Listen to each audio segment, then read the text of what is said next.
এখন ডিরেক্টররা না আমাকে নিয়ে ভাব। এই তুই আমার বিয়ে করা বউ না?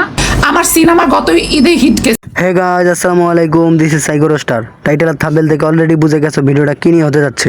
তো চলো বেশি বকবক না করে ভিডিওটা শুরু করা যাক। तो चलिए शुरू करते हैं। এখন ডিরেক্টররা না আমাকে নিয়ে ভাব। আরে এটা ওই নায়িকাটা না যে কিনা বলতো আমি ইংলিশ মিডিয়ামের স্টুডেন্ট? আমি ইংলিশ মিডিয়ামের স্টুডেন্ট। আমি বাংলা লিখতে পারি না। আপনি যদি আমাকে এখন 94 টাকা বলেন, আমি 94 বুঝবো না, আমাকে 94 বলতে হবে। আমি বাংলায় লিখতে পারি না। আমাকে যদি আপনি এখন 94 টাকা বলেন, আমি 94 টাকা বুঝবো না, 94 বলতে হবে আপনার আমাকে। উনি বাংলা লিখতে পারে না, বুঝতে পারে না, কিন্তু বাংলায় গদগদ করে কথা হয়ে যাইতেছে।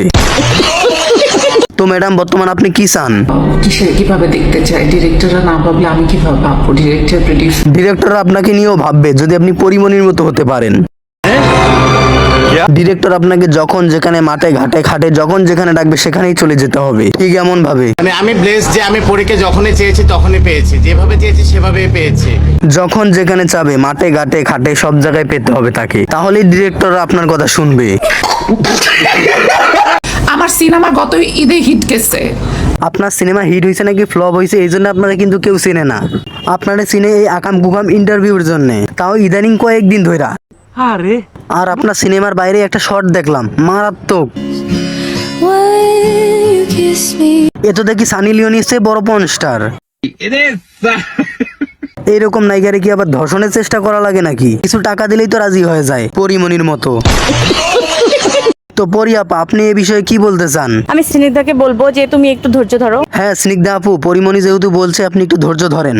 আমি এই ধরনের ঘটনার মধ্যে দিয়ে আসছিলাম তো। পরিমণিও কিন্তু একবার ধর্ষণ হয়েছিল। পরের বার থেকে যখন পরিমণির টাকা বাড়াই দিছে তখন থেকে আবার সবকিছু ঠিক হয়ে গেছে। স্নিগ্ধা ম্যাডাম, আপনিও টেনশন করেন না, পরের বার থেকে আপনারাও টাকা বাড়াই দিব। আরে আমি তো একটা কথা ভুলেই গেছি, স্নিগ্ধা আপু একটা গাড়ি মেনটেন করে। আপা এমন এক গাড়ি ব্যবহার করে যেটা কিনা মিরপুরে ঢুকবোই না।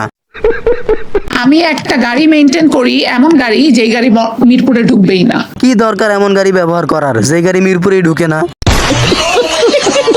ও আচ্ছা, বুঝতে পারছি, ময়লার গাড়ি তো আর মিরপুরে ঢুকতে দেয় না।